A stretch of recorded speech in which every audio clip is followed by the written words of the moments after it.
سلام. سلام. من با شما قرار داشتم؟ آره. خوب هستین؟ بفرمایید. من در خدمت. بفرمایید. امرتون. تو خواستی منو ببینی؟ من؟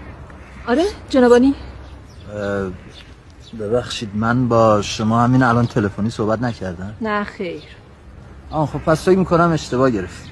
نه خیر اشتباه نگرفتم. تو خودتی احمد رضا. ما یه ماه داریم با هم دیگه چت میکنیم. دیشبم کلی التماس کردی که اینجا منو ببینی. خب منم اومدم. خودت با هم قرار گذاشتی. حتی بهم گفتی که این دسته گلم دستته.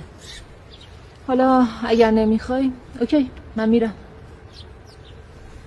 شما خانم نیلوفر مظفری که نیستین؟ نه خیر بس کن دیگه. من نرگسم. نرگس. بله.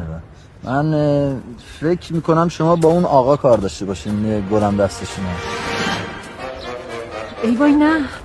چرا فکر کنم شما چیزی نگید. جانم. سلام.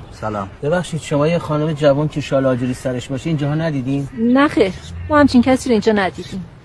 ای بابا.